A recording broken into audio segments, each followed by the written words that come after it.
Hello दोस्तों, कैसे हैं आप सभी। ये वीडियो उन स्टूडेंट्स के लिए जो एसएससी स्टेनोग्राफर की तैयारी या तो कर रहे हैं या करने वाले हैं या आगे करना चाहते हैं कुछ दिनों के बाद, यानी कि 2025 में या कभी भी। तो देखो, ये जो वीडियो है ना, वो दो तरह का वीडियो होगा। एक उन स्टूडेंट्स के लिए जो रिसेंटली एसएससी स्टेनोग्राफर की तैयारी कर रहे हैं और उनका कुछ दिनों बाद एग्जाम है, लगभग 3 महीने का हमारे पास टाइम है। उसके बाद स्टेनोग्राफर का पेपर हो जाएगा और उस पेपर के लिए आपको किन किन चीज़ों की ज़रूरत पड़ती है, आपका जो पेपर 1 है वो कैसा होता है, कैसे निकलेगा, क्या स्ट्रैटेजी रहेगी, इंग्लिश में 100 में से 100 मार्क्स कैसे आ सकते हैं, क्या स्ट्रैटेजी रहेगी, ये बताऊंगा। दूसरी वे स्टूडेंट्स जो स्टेनोग्राफर के बारे में जानते नहीं है, थोड़ा बहुत जानते हैं लेकिन कंप्लीट नॉलेज चाहिए, और अगर उनको पसंद आता है, समझ में आता है, तो वो आगे से तैयारी करना चाहेंगे। तो दोनों ही स्टूडेंट्स इस क्लास को दे सकते हैं कि क्योंकि इसमें मैं आपको कंप्लीट डिटेल भी बताऊंगा, साथ के साथ जो तैयारी कर रहे हैं स्टूडेंट्स उनको स्ट्रैटेजी भी बताऊंगा। तो पहले मैं आपको डिटेल बताऊंगा, फिर स्ट्रैटेजी। तो दोनों स्टूडेंट्स देख सकते हैं और वीडियो को लास्ट तक देखना। बहुत छोटा सा वीडियो होगा, बहुत ज़्यादा वीडियो नहीं होगा, बहुत बड़ा वीडियो नहीं होगा।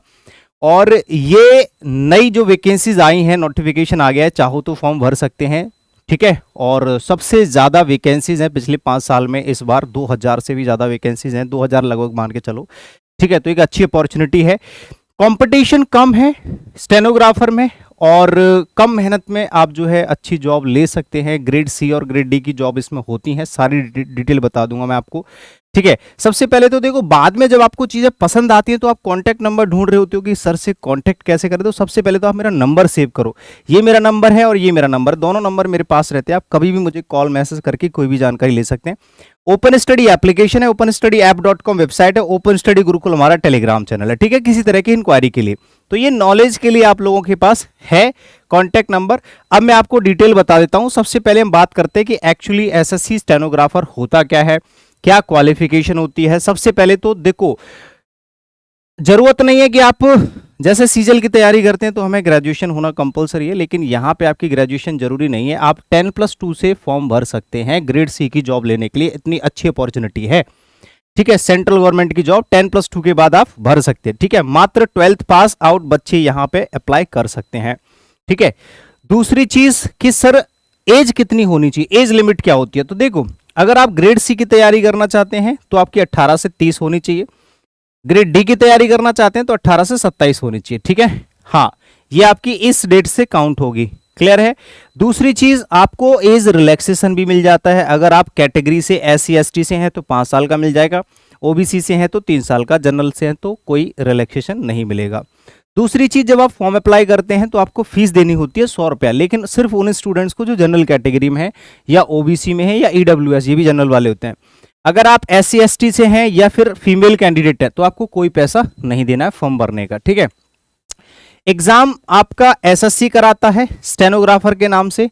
2 पेपर होंगे, एक तो होगा आपका एसएससी स्टेनोग्राफर, सॉरी, एग्जाम के 2 मतलब क्या बोलते हैं, ग्रेड होते हैं, ग्रेड सी ग्रेड डी, और एसएससी ही आपका पेपर लेता है।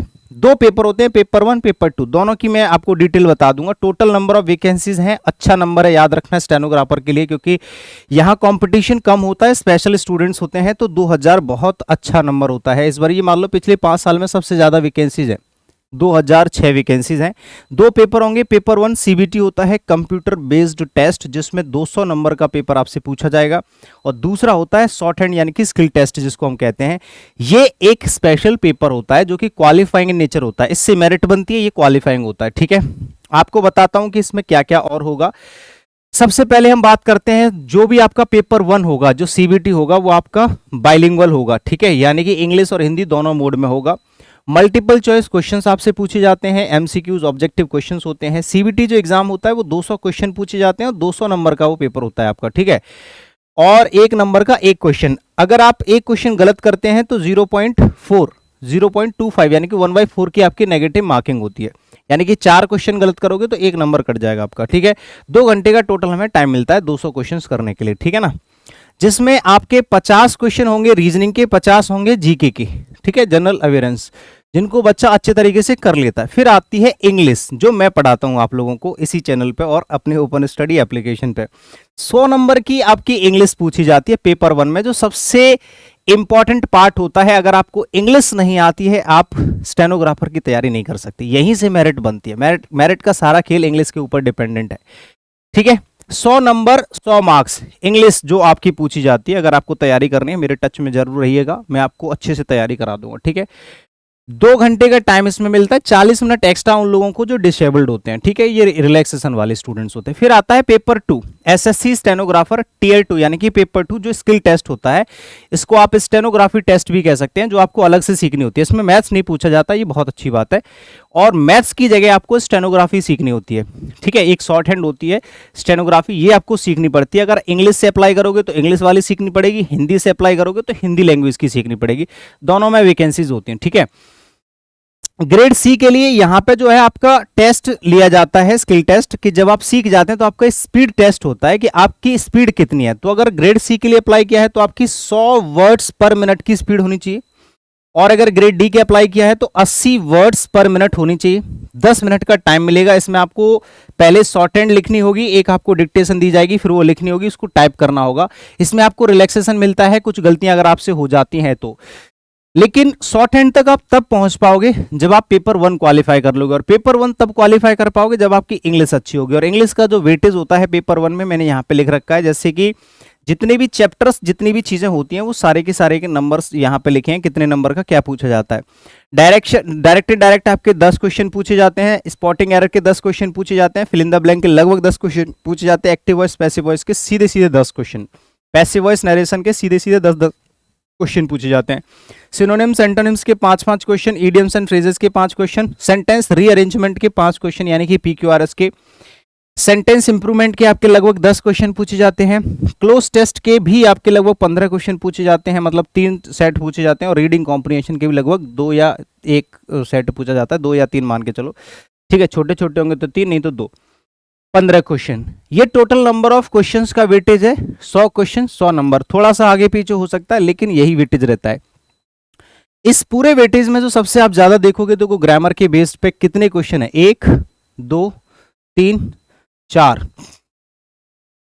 5, और इसका 50%, तो देखो 10 20 30 40 50 और लगभग 5 क्वेश्चन यहां से मान लो, मतलब 50 से 55 क्वेश्चन ऐसे हैं जो ग्रामर के ऊपर हैं, यानी कि ग्रामर से ही बनेंगे। तो आप ये मान के चलो कि कम से कम 50 से 60% जो वेटेज होता है वो ग्रामर का होता है, इसमें लगभग 50% तो मान के चलो, बाकी का कॉम्प्रिहेंशन और वोकैबुलरी का खेल है। तो देखो ये ग्रामर के सारे चैप्टर्स हैं, ये आपको पढ़ने होंगे। अगर आपके पास टाइम कम है तो इनका क्विकली आपको रिविजन करना होगा। मैं आपको तरीका बता दूंगा, स्ट्रेटेजी बता दूंगा कि कम टाइम में ये सारा का सारा सिलेबस आप कैसे कवर कर सकते हैं, ठीक है। मुझे थोड़ा सा टाइम देना। ये रीडिंग कॉम्प्रिहेंशन का आपका क्या है, सिलेबस है, जिसमें कॉम्प्रिहेंशन, सेंटेंस रीअरेंजमेंट यानी कि पीक्यूआरएस और क्लोज टेस्ट पूछे जाते हैं, synonyms antonyms, one word, idioms, spelling test ये वोकैबुलरी में पूछे जाते हैं, और ये ग्रामर में पूछे जाते हैं, सारे के सारे चैप्टर्स। अब इतना सारा सिलेबस अगर आपको मात्र 3 महीने में कंप्लीट करना हो तो कैसे करोगे, क्या स्ट्रेटेजी रहनी चाहिए, क्या तरीका रहना चाहिए, वो समझा देता हूं। देखो, अगर आप पेपर 1 क्लियर करना चाहते हैं एसएससी स्टेनोग्राफर का, और उसमें इंग्लिश का जो पेपर है 100 नंबर की इंग्लिश, उसको अगर आप टैकल करना चाहते हैं, उसको क्रैक करना चाहते हैं, तो क्या स्ट्रेटेजी आपकी रहनी चाहिए। सबसे पहली चीज आपको क्या करना है, वे लोग जिनकी तैयारी थोड़ी बहुत है, जिनकी तैयारी नहीं है उनको तो शुरू से एक बार फाउंडेशन बैच पढ़ना चाहिए।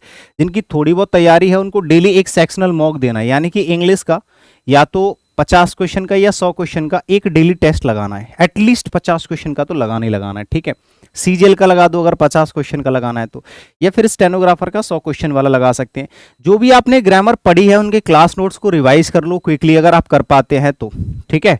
मतलब करना तो पड़ेगा, ये तो करना ही है। आपके पास जो भी क्लास नोट्स हैं उनको अच्छे से रिवाइज करो बढ़िया तरीके से, और फिर उन्हीं के चैप्टर वाइज आपको क्वेश्चंस लगाने हैं। टारगेट रखो कि हर चैप्टर के आप 200 क्वेश्चन लगा लो, ठीक है। 200 क्वेश्चन का टारगेट आपको हर चैप्टर का, ग्रामर के चैप्टर वाइज क्वेश्चंस का टारगेट रखना है आपको, ठीक है। कम से कम 5000 से भी ज्यादा वोकैबुलरी, जो भी वो भी हाईली एग्जाम ओरिएंटेड वोकैबुलरी का कलेक्शन आपके पास होना चाहिए। ऐसा नहीं कि कुछ भी पढ़ लो, ट्रिक वाली वोकैबुलरी पढ़ लो, कहीं से भी डिक्शनरी रट लो, ऐसे नहीं। ओरिएंटेड वर्ड्स जो फ्रिक्वेंटली पूछे गए एग्जाम्स में, उसका कलेक्शन लगभग 5000 वर्ड्स का आपका होना चाहिए, जो आपको रेगुलरली यूट्यूब पे कराता रहता हूँ। 500 से भी ज्यादा इडियम्स एंड फ्रेजेस, जो भी हाईली एग्जाम ओरिएंटेड इडियम्स का कलेक्शन आपके पास होना चाहिए। अगर नहीं है तो मेरे से बात करो, मैं दूंगा आपको, टेंशन मत लो, ठीक है। आपको कम से कम 500 से भी ज्यादा क्वेश्चंस हर एक सेक्शन के प्रैक्टिस करने हैं, जैसे कॉम्प्रिहेंशन हो गया, पीक्यूआरएस हो गया, क्लोज टेस्ट हो गए, एरर डिटेक्शन हो गए, सेंटेंस इंप्रूवमेंट हो गए।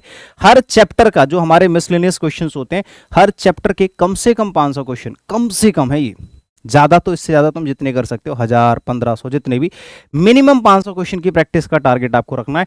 और साथ के साथ आपको एक हफ्ते में कम से कम 2 full mock test with deep analysis attempt करने ही करने हैं, यानी कि 100 क्वेश्चन वाले अच्छे से एनालाइज करके 2 मॉक टेस्ट आपको हर वीक में एटलीस्ट है, ये 3 लगा सकते हो, 4 लगा सकते हो, बहुत अच्छी बात है। ठीक है, तो ये काम अगर आप कर लेते हैं तो आप मात्र 3 महीने में बहुत अच्छा स्कोर करके आओगे अपने एग्जाम में। और इवन अगर थोड़ा सा भी पढ़ने में कोई अच्छा है तो भाई लगभग आप पूरे मार्क्स लेके आ सकते हो। ठीक है ना, हाँ जी। तो अब आ जाओ इधर, जैसे कि अगर कॉम्प्रिहेंशन की प्रैक्टिस आप जितनी ज्यादा कर सकते हो करो, क्योंकि यहीं से आपके नंबर इंक्रीज होते हैं। अगर आपके कॉम्प्रिहेंशन में एक्यूरेसी अच्छी है तो आपके मार्क्स बहुत अच्छे स्कोर कर पाते हो आप। ठीक है, स्कोर आपका अच्छा हो जाता है, जहां 25 है वहां 30, 30 है 35, 35 से 40 ऐसा हो जाता है, अगर इसमें 2-4 नंबर आप बढ़ा लेते हो। तो जितनी ज्यादा प्रैक्टिस आप कर सकते हो उतनी करिए कॉम्प्रिहेंसिव पार्ट की। ठीक है ना। अगर आप लोग ये चाहते हैं कि सर ये सारा का सारा कंटेंट भी मुझे मिल जाए और इसके लिए मुझे गाइडेंस भी मिल जाए कि सर ये कैसे करूं, मुझे डेली कोई टारगेट दे दे और आपसे खुद से घर पे नहीं हो पा रहा है, तो आप मेरे साथ जुड़ सकते हैं। मैं आपको घर बैठे गाइड कर दूंगा, किसी तरह की कोई प्रॉब्लम है मैं आपको बता दूंगा कि करना क्या है। अगर आप सिर्फ कंटेंट चाहते हैं कि सारा का सारा कंटेंट मुझे कहीं मिल जाए पढ़ने के लिए, तो आपके पास इंग्लिश का क्रैश कोर्स है ओपन स्टडी एप्लीकेशन पे, एसएससी स्टेनोग्राफर वाले स्टूडेंट्स के लिए बिल्कुल अलग। ठीक है, ये सिर्फ 399 में आपको मिल जाएगा। टारगेट रहेगा कि आपको पूरी की पूरी तैयारी इसमें कराई जाए, जो भी हमारी 100 नंबर की इंग्लिश आती है। ठीक है, तो अगर आप सिर्फ कंटेंट ज्वाइन करना चाहते हैं 399 में, अगर आप चाहते हैं कि सर मुझे गाइडेंस भी चाहिए, मुझे डेली टारगेट भी चाहिए और मेरे डाउट्स भी क्लियर हो जाए और मुझे कंटेंट भी मिल जाए, तो उसके लिए आपको ऑनलाइन गाइडेंस बैच ज्वाइन करना पड़ेगा। इसकी फीस भी मैं आपको बता दूं, इसकी फीस है 1500 रुपए। ठीक है, इसकी फीस है 1500 रुपए, यानी कि 1400 रुपए में क्या होगा, इसमें आपको गाइडेंस मिल जाएगी, इसमें आपको टारगेट मिल जाएगा, इसमें आपको डाउट्स मिल जाएंगे और इसमें आपको कंटेंट भी मिल जाएगा। और इसमें कंटेंट जो मिलेगा ना, वो लगभग आपके 4 कोर्सेज का कंटेंट मिलेगा। इसमें क्रैश कोर्स का भी कंटेंट मिलेगा, इसमें बुक का सॉल्यूशन भी मिलेगा आपको ग्रामर वाला, इसमें आपको वोकैबुलरी भी मिलेगी, इसमें आपको प्रैक्टिस भी मिलेगी, इसमें आपको मॉक टेस्ट भी मिल जाएंगे, इसमें मतलब कई सारी चीजें मिल जाएंगी। ठीक है, तो इंग्लिश का क्रैश कोर्स इसमें कॉम्प्लीमेंट्री मिलेगा। डायरेक्ट आप मेंटर से बात कर सकते हैं, व्हाट्सएप पे अपने डाउट्स भेज सकते हैं। आपको अंडर सर्विलेंस रखा जाता है, गार्जियन से बात कर लेते हैं हम लोग, है ना। डेली का टारगेट मिलता है, एक्सक्लूसिव गाइडेंस आपको मिल जाती है, कभी भी आप डाउट्स क्लियर कर सकते हैं, स्पेशल सेशंस आपको मिल जाते हैं ऑन डिमांड, और बुक्स और कंटेंट हम अपनी तरफ से स्टूडेंट्स को सजेस्ट करते हैं ताकि आपको अच्छा कंटेंट मिल सके। ठीक है, जो जैसा है उसका एनालाइज करके उसको वैसा ही कंटेंट प्रोवाइड करा देते हैं। ठीक है ना। तो अगर कोई भी ऐसा स्टूडेंट है जो गाइडेंस बैच ज्वाइन करना चाहता है वो भी कर सकता है, या फिर फ्री में पढ़ना चाहता है तो ओपन स्टडी यूट्यूब चैनल है हमारा, ओपन स्टडी गुरुकुल, वहां पे क्रैश कोर्स फ्री में चल रहा है, वहां से भी प्रैक्टिस कर सकते हो। आपके ऊपर डिपेंड है, आपके पास कॉन्टैक्ट नंबर है, आप आराम से जानकारी लीजिए। ओपन स्टडी नाम से हमारा एप्लीकेशन, आप वहां से जाके डायरेक्ट कॉन्टैक्ट भी कर सकते हैं। ठीक है, शुक्रिया, उम्मीद करते हैं कि वीडियो आपका हेल्पफुल होगा। थैंक यू सो मच, मिलते हैं अगले किसी वीडियो सेशन में। बाय बाय, टेक केयर, जय हिंद।